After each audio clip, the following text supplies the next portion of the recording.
Jésus-Christ, selon ce qu'en dit Timothée, chapitre 2, verset 5. On y voit donc le Seigneur qui retransmet devant le trône de Dieu les demandes de ceux qui sont en prière sur cette terre. Avant d'aller plus loin, permettez-moi une courte digression sous forme de question. Quand quelqu'un prie, jusqu'où monte sa prière? Qu'en pensez-vous?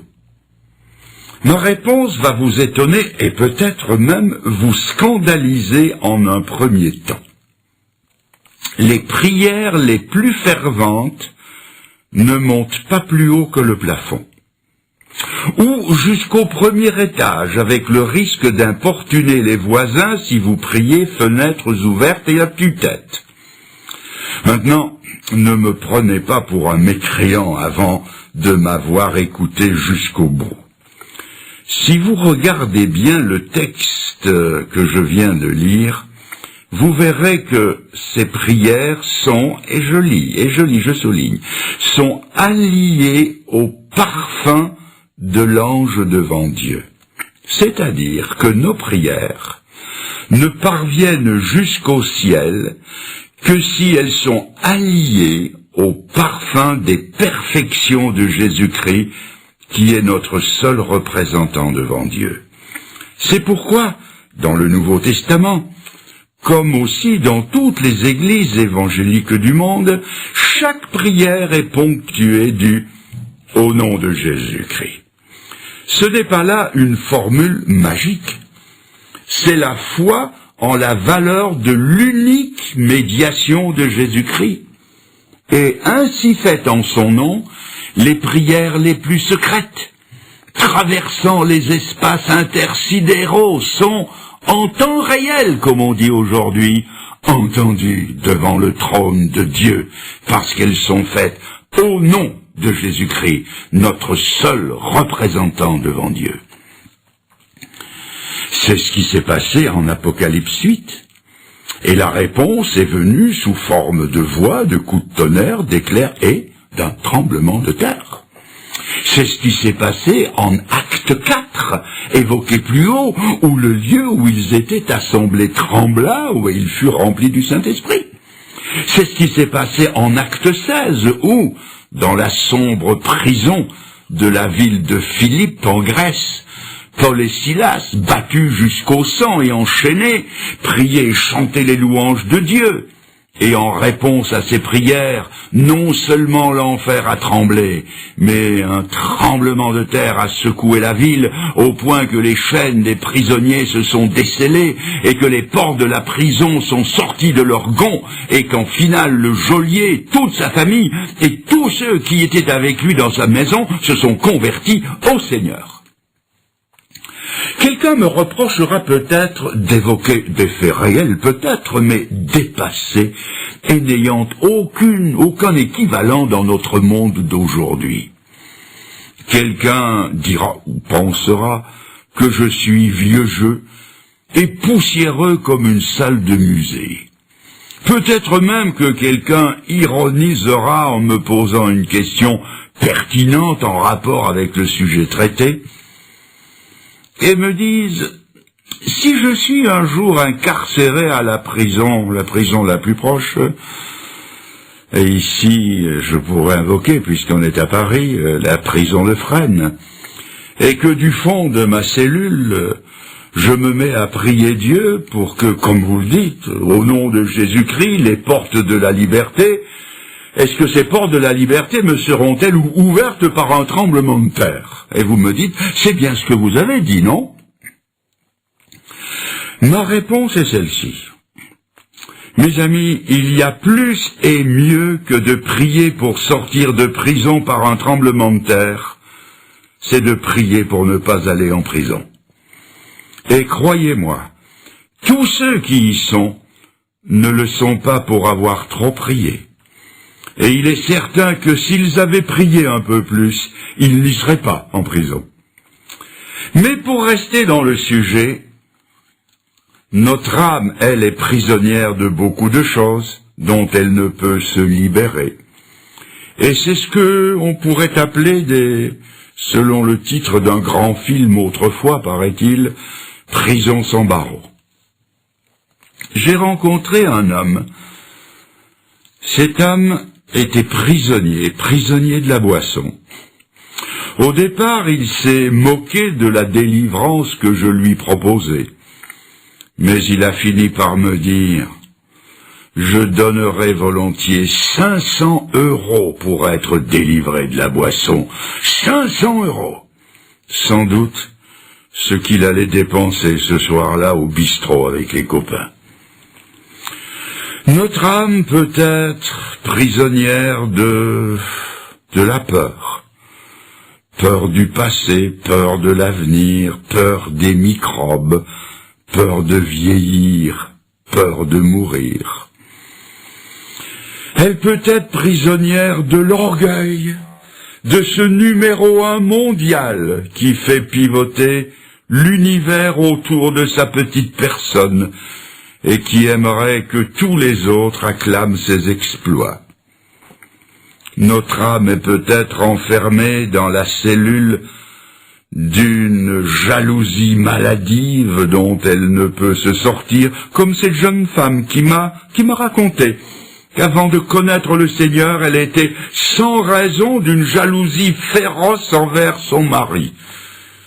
S'il avait le malheur de tirer son peigne de sa poche, elle devenait comme une tigresse et lui demandait avec virulence « Pour qui est-ce que tu te peignes ?» Lorsqu'elle s'est tournée vers le Seigneur, elle a été entièrement délivrée de cette prison de la jalousie. Notre âme est peut-être prisonnière d'un fichu caractère à répétition qui fait souffrir son entourage, prisonnière d'un tempérament porté, colérique, incapable de se contrôler, prisonnière de l'impureté, prisonnière de la pornographie, prisonnière des frivolités mondaines, prisonnière de sa langue et incapable de la maîtriser, prisonnière de l'opinion des autres, du qu'en dira-t-on, prisonnière de l'amour de l'argent, prisonnière de l'avarice, prisonnière de prisonnières. Ah, il y en a des prisons sans barreaux. Y a-t-il un moyen d'en sortir ? Voici ce que dit Dieu au travers de son prophète Ésaïe. Et je vous lis le texte dans Ésaïe 66, verset 2, version Darby. « Voici, dit l'Éternel, sur qui je porterai mes regards, sur l'affligé, sur celui qui a l'esprit contrit et qui tremble à ma parole. » L'intervention de Dieu est promise à celui qui regrette ses fautes au point d'en être affligé et qui tremble à la parole de Dieu, dans ce sens qu'il ne la prend pas à la légère, mais avec un tremblement de l'âme qui fait sortir de leur gonds les portes de nos prisons intérieures, qui brise les portes des reins et rompt les verrous de fer, comme le dit le psaume 107 au verset 16. Si donc vous vous adressiez à lui dans les termes ci-dessus, comme je viens de les énoncer, votre âme vibrerait d'une émotion nouvelle, et les portes de votre captivité intérieure s'ouvriraient pour vous faire découvrir d'autres horizons que ceux dans lesquels vous êtes encore enfermés.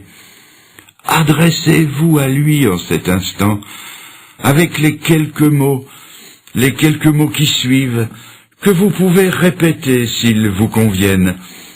Je vais vous demander de vous incliner, nous allons tous oublier ceux qui sont à côté de nous, fermer les yeux, élever nos âmes vers le Seigneur et vous pouvez lui dire, suivre la prière, la prendre à votre compte et lui dire, alors que je parle spontanément, je parle lentement, Seigneur, dites-lui Seigneur, eh bien ce soir, je prends ta parole au sérieux, plus que je ne l'ai jamais fait.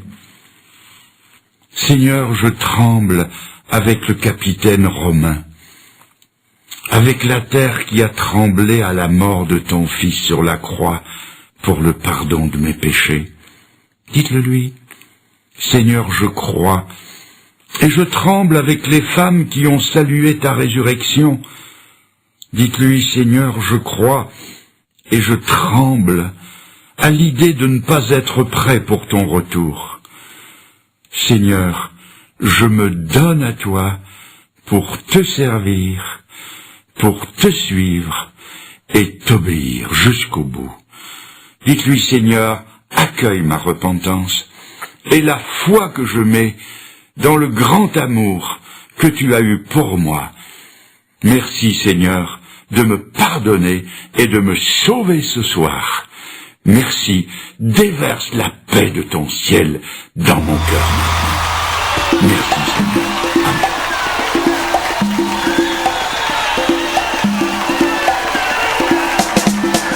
Je décide de te suivre, je choisis de servir pas à pas jusqu'au bout. Dans tes voies je cours, mon désir c'est de te voir à l'œuvre dans ma vie. Aide-moi, je te prie, à tenir toujours. Je décide de te suivre, je choisis de servir pas à pas jusqu'au bout. Dans tes voies je cours, mon désir c'est de te voir à l'œuvre dans ma vie. Aide-moi, je te prie, à tenir toujours. Je vais de l'avant avec toi sur le chemin de la croix. Et si je trébuche en parcours, Jésus ta main me secourt. Je vais de l'avant avec toi sur le chemin de la croix. Et si je trébuche en parcours, Jésus ta main me secourt. Je décide de te suivre, je choisis de servir pas à pas jusqu'au bout. Dans tes voies je cours, mon désir c'est de te voir à l'œuvre dans ma vie. Aide-moi, je te prie, à tenir toujours. Je vais de l'avant avec toi sur le chemin de la croix. Et si je trébuche en parcours, Jésus ta main me secourt. Je vais de l'avant avec toi sur le chemin de la croix. Et si je trébuche en parcours, Jésus ta main me secourt.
Cette offrande nous allons offrir à soi une offrande de sang.